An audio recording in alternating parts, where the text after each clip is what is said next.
ಡೀಟೇಲ್ಸ್ಗೆ. ಇನ್ನು ಬಿಡದಿ ಟೌನ್ಶಿಪ್ ವಿರೋಧ, ಅದರ ಭಾಗವಾಗಿ JDS BJP ಪಾದಯಾತ್ರೆಯಲ್ಲಿ BJP JDS ಘಟಾನುಘಟಿಗಳು ಭಾಗಿಯಾಗಿದ್ದಾರೆ. ಬಿಡದಿ ಟೌನ್ಶಿಪ್ ವಿರೋಧ ಮಾಡಿ JDS BJP ಪಾದಯಾತ್ರೆ, ಆ ಪಾದಯಾತ್ರೆಯಲ್ಲಿ BJP ಮತ್ತು JDS ಘಟಾನುಘಟಿಗಳು ಭಾಗಿ. DK ಸರ್ಕಾರದ ವಿರುದ್ಧ HD ಕುಮಾರಸ್ವಾಮಿ ವಾಗ್ದಾಳಿ. ಇದು JDS ಪಶ್ಚಾತ್ತಾಪದ ಪಾದಯಾತ್ರೆ ಅನ್ನೋರಿಗೆ ನಿಖಿಲ್ ಕೌಂಟರ್. ನಮ್ಮ ಸರ್ಕಾರ ಬಂದ್ರೆ ಬಿಡದಿ ಪ್ರಾಜೆಕ್ಟ್ ರದ್ದು ಎಂದ ಅಶೋಕ್. ಆರಂಭದಲ್ಲಿ ಪ್ರತ್ಯೇಕ ಹೋರಾಟ ಎಂದು ಹೇಳಲಾಗ್ತಾ ಇತ್ತು, JDS ಪ್ರತ್ಯೇಕವಾಗಿ ಹೋರಾಡುತ್ತೆ ಅಂತ. ಆದರೆ ನಮ್ಮ ಸ್ಕ್ರೀನ್ ಮೇಲೆ, ಫ್ರೀಡಮ್ ಟಿವಿಯ ಸ್ಕ್ರೀನ್ ಮೇಲೆ ಕಾಣ್ತಾ ಇರುವಂತಹ ದೃಶ್ಯಗಳು ಹೇಳ್ತಾ ಇದೆ, ಇಲ್ಲ, ಉಭಯ ಪಕ್ಷಗಳ ಉಭಯ ನಾಯಕರೂ ಸೇರಿ ಮಾಡ್ತಾ ಇರುವಂತಹ ಬೃಹತ್ ಹೋರಾಟ. ಅಶೋಕ್ ಒಂದು ಕಡೆ ಹೇಳ್ತಾರೆ, ನಮ್ಮ ಸರ್ಕಾರ ಬರಲಿ, ಈ ಬಿಡದಿ ಟೌನ್ಶಿಪ್ ಪ್ರಾಜೆಕ್ಟ್ ಅನ್ನ ರದ್ದು ಮಾಡ್ತೀವಿ ಅಂತ. ಇನ್ನು ಕುಮಾರಸ್ವಾಮಿ ಒಂದು ಕಡೆ ಹೇಳ್ತಾರೆ, ಇದು ಸ್ವಾರ್ಥ ಹಿತಾಸಕ್ತಿಯ ಪ್ರಾಜೆಕ್ಟು, ಇದು ರಿಯಲ್ ಎಸ್ಟೇಟ್ ದಂಧೆ, ಇದನ್ನು ಮಾಡೋದಕ್ಕೆ ನಾವು ಅವಕಾಶ ಮಾಡಿಕೊಡುವುದಿಲ್ಲ. ರೈತರನ್ನ ಮನವೊಲಿಸೋದಕ್ಕೆ ಅಶೋಕ್ ಜೊತೆಗೆ ಕುಮಾರಸ್ವಾಮಿಯ ನೇತೃತ್ವದ ಪಾದಯಾತ್ರೆಯ ಉದ್ದಕ್ಕೂ ಕೂಡ ಇವತ್ತು ರೈತರನ್ನ ಸೆಳೆಯುವಂತಹ ಪ್ರಯತ್ನಗಳಾಯಿತು, ರೈತರನ್ನ ಸೆಳೆಯುವಂತಹ ಭಾಷಣಗಳಾಯಿತು. ಕಾಂಗ್ರೆಸ್ ಪಕ್ಷದ ವಿರುದ್ಧ ವಾಗ್ದಾಳಿ, ಸುದೀರ್ಘವಾದಂಥ ವಾಗ್ದಾಳಿ, ಅನೇಕ ತರಹದ ಆರೋಪಗಳು ಕೂಡ ಕೇಳಿಬಂತು. ಅದರ ಎಕ್ಸ್ಕ್ಲೂಸಿವ್ ವಿಜುವಲ್ಸ್ ಅನ್ನ ಸ್ಕ್ರೀನ್ ಮೇಲೆ ನೋಡ್ತಾ ಇದ್ದೀರಿ. ಹಾಗೆ ಕಾರ್ಯಕ್ರಮವನ್ನ ಯಶಸ್ವಿ ಮಾಡಲಿಕ್ಕೆ ಅನೇಕರು ಹಗಲು ರಾತ್ರಿ ನಾವೆಲ್ಲರೂ ಪ್ರಯತ್ನವನ್ನ ಮಾಡಿ ಈ ಪಾದಯಾತ್ರೆಯನ್ನ ಮುಟ್ಟಿ ಫ್ರೀಡಂ ಪಾರ್ಕ್ ವರೆಗೂ ತೆಗೆದುಕೊಂಡು ಹೋಗ್ಬೇಕು, ಈ ಸರ್ಕಾರಕ್ಕೆ ಬಿಸಿನ ಮುಟ್ಟಿಸಬೇಕು. ಈ ಪ್ಲಾನ್ ಅನ್ನ ರೂಪಿಸಿದಂತ ಬಾಲಾಜಿ ಸರ್ ಕೂಡ ಇದ್ದಾರೆ, ಅವ್ರಿಗೂ ಕೂಡ ಸ್ವಾಗತವನ್ನ ಬಯಸ್ತೇನೆ. ಹಾಗೆ ಕಾರ್ಯಕ್ರಮವನ್ನ ಯಶಸ್ವಿ ಮಾಡಲಿಕ್ಕೆ ಅನೇಕರು ಹಗಲು ರಾತ್ರಿ ನಾವೆಲ್ಲರೂ ಪ್ರಯತ್ನವನ್ನ ಮಾಡಿ ಈ ಪಾದಯಾತ್ರೆಯನ್ನ ಮುಟ್ಟಿ ಫ್ರೀಡಂ ಪಾರ್ಕ್ ವರೆಗೂ ತೆಗೆದುಕೊಂಡು ಹೋಗ್ಬೇಕು. ಒಂದು ಕಡೆ ಬಿಡದಿಯಲ್ಲಿ JDS ಮತ್ತು BJP ಹೋರಾಟದಲ್ಲಿ ಭಾಗಿಯಾಗಿದ್ರೆ, ಮತ್ತೊಂದು ಕಡೆ DK ಶಿವಕುಮಾರ್ ಇದೇ ವಿಚಾರಕ್ಕೆ ಸಂಬಂಧಪಟ್ಟ ಹಾಗೆ ರಿಯಾಕ್ಟ್ ಮಾಡಿದ್ದಾರೆ.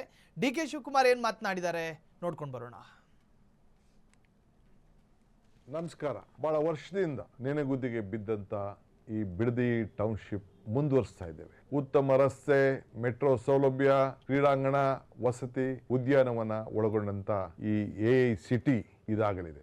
ಯುವಕರ ಉದ್ಯೋಗ, ರೈತಾಪಿ ಜನರಿಗೆ ಉತ್ತಮವಾದಂಥ ಒಂದು ಬದುಕು, ಬೆಂಗಳೂರು ದಕ್ಷಿಣ ಜಿಲ್ಲೆಗೆ ಒಂದು ಹೊಸ ರೂಪವನ್ನು ಕೊಡುವುದೇ ಈ ಗ್ರೇಟರ್ ಬೆಂಗಳೂರು ಅಥಾರಿಟಿಯ ಯೋಜನೆ. ಜಮೀನ್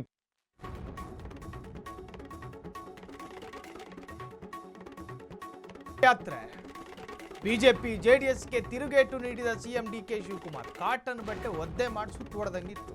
ಬಿಡದಿ ಯೋಜನೆ ಬಗ್ಗೆ CM DK ವಿಡಿಯೋ ಹೇಳಿಕೆ ರಿಲೀಸ್ ಆಗಿದೆ. ಬಿಡದಿ ಟೌನ್ಶಿಪ್ನಿಂದ ಯುವ ಜನತೆಗೆ ಉದ್ಯೋಗ. ಒತ್ತಡವಿಲ್ಲ, ನಿಮ್ಮ ಇಚ್ಛೆ ಇದ್ರೆ ಜಮೀನು ಕೊಡಿ, ನಾವೇ ನಿಮ್ಮನ್ನು ಬಲವಂತ ಮಾಡೋದಿಲ್ಲ. ಪ್ರತಿ ಎಕರೆಗೆ 3 ಕೋಟಿ ರೂಪಾಯಿ ಪರಿಹಾರ ನೀಡುತ್ತೇವೆಂದ CM DK ಶಿವಕುಮಾರ್. ಹೆಂಗಿದೆ? ಬಿಡದಿಯ ಭೂಮಿಯಲ್ಲಿ ನಿಂತುಕೊಂಡು ಕುಮಾರಸ್ವಾಮಿ ಮತ್ತು ಅಶೋಕ್ ಅವರು ಅಬ್ಬರಿಸಿ ಬೊಬ್ಬಿರಿಬೇಕಾದ್ರೆ ಸಿಂಪಲ್ ಆಗಿ ಒಂದು ಹಾಫ್ ಕೋಟ್ ಹಾಕೊಂಡು ಒಂದು ಕಡೆ ಕೂತ್ಕೊಂಡ್ರು DK ಶಿವಕುಮಾರ್. ಅಲ್ಲಿ ಘರ್ಜನೆ ಮಾಡ್ತಿದ್ದಾರೆ ವಿಪಕ್ಷದವರು ಮತ್ತು JDSನ ನಾಯಕರು. ಸಿಂಪಲ್ ಆಗಿ ಕೂತ್ಕೊಂಡು ವೆರಿ ಕೂಲ್ ಅಂಡ್ ಕಾಮ್ ಆಗಿ ಹೇಳಿದ್ರು, ಬಿಡದಿಯನ್ನು ಉದ್ಧಾರ ಮಾಡ್ತಾ ಇದ್ದೀವಿ, ಕಾಂಗ್ರೆಸ್ ಟೌನ್ಶಿಪ್ ಅನ್ನು ಮಾಡೇ ಮಾಡುತ್ತೆ, ನಿಮಗೆ ಉದ್ಯೋಗ ಕೊಡ್ತೀವಿ, ನಿಮ್ಮ ಒತ್ತಡ ಏನೂ ಇಲ್ಲ, ಬಲವಂತ ಏನೂ ಇಲ್ಲ, ನೀವು ಜಮೀನು ಕೊಟ್ಟರೆ 3 ಕೋಟಿ ಕೊಡ್ತೀವಿ. ಇದು ರಾಜ್ಯದ CM DK ಶಿವಕುಮಾರ್ ಅವರ ಹೇಳಿಕೆ. ಹಾಗಾದರೆ ಈ ಬಿಡದಿ ಟೌನ್ಶಿಪ್ ವಿಚಾರ ಕ್ಷಣಕ್ಕೊಂದು ಡೆವಲಪ್ಮೆಂಟು ಹಾದಿಯನ್ನು ಹಿಡಿತಾ ಇದೆಯಾ? ಒಂದು ಬದುಕು, ಬೆಂಗಳೂರು ದಕ್ಷಿಣ ಜಿಲ್ಲೆಗೆ ಒಂದು ಹೊಸ ರೂಪವನ್ನು ಕೊಡುವುದೇ ಈ ಗ್ರೇಟರ್ ಬೆಂಗಳೂರು ಅಥಾರಿಟಿಯ ಯೋಜನೆ. ಜಮೀನು ಕೊಡುವ ರೈತರಿಗೆ ಉತ್ತಮವಾದಂತ ಬೆಲೆ ಕೊಡಲು ನಮ್ಮ ಸರ್ಕಾರ ಬದ್ಧವಾಗಿದೆ. ಇಂದಿನ ಸರ್ಕಾರ ಕೇವಲ 25 ಲಕ್ಷ ರೂಪಾಯಿ ಮಾತ್ರ ಎಕರೆಗೆ ನಿಗದಿ ಮಾಡಿತ್ತು. ಆದರೆ ನಮ್ಮ ಸರ್ಕಾರ ಪ್ರತಿ ಎಕರೆಗೆ 3ಕ್ಕೂ ಹೆಚ್ಚು ಕೋಟಿ ರೂಪಾಯಿ ಕೊಡಲು ನಿರ್ಧಾರವನ್ನ ಮಾಡಿದ್ದೇವೆ. ಹಣ ಬೇಡ ಎನ್ನುವಂತ ರೈತರಿಗೆ 50% ಅಭಿವೃದ್ಧಿ ಪಡಿಸಂತ ಜಾಗವನ್ನ ಕೊಡಲಿಕ್ಕೆ ನಮ್ಮ ಸರ್ಕಾರ ತೀರ್ಮಾನವನ್ನು ಮಾಡಿದೆ. ಈ ಯೋಜನೆಗೆ ಜಮೀನು ಬೇಡ ಅನ್ನೋರಿಗೆ ಯಾರಿಗೂ ಕೂಡ ಒತ್ತಾಯವನ್ನು ಮಾಡಲಿಕ್ಕೆ ನಾವು ತಯಾರಿಲ್ಲ. ಇಂದಿನ ಸರ್ಕಾರ ರೆಡ್ ಝೋನ್ ಇರಬೇಕು ಅಂತೇಳಿ ಏನು ಆದೇಶವನ್ನು ಮಾಡಿದೆಯೋ ಅದನ್ನೇ ಮುಂದುವರಿಸ್ತೇವೆ. ಯಾರಿಗೆ ಅಭಿವೃದ್ಧಿ ಬೇಕೋ ಸರ್ಕಾರ ಜೊತೆಗೆ ಸಹಕಾರ ಕೊಡಿ. ನಿಮ್ಮ ಅಭಿಲಾಷದಂತೆ ನಾವು ಕೈ ಜೋಡಿಸ್ತೇವೆ. ನಮಸ್ಕಾರ.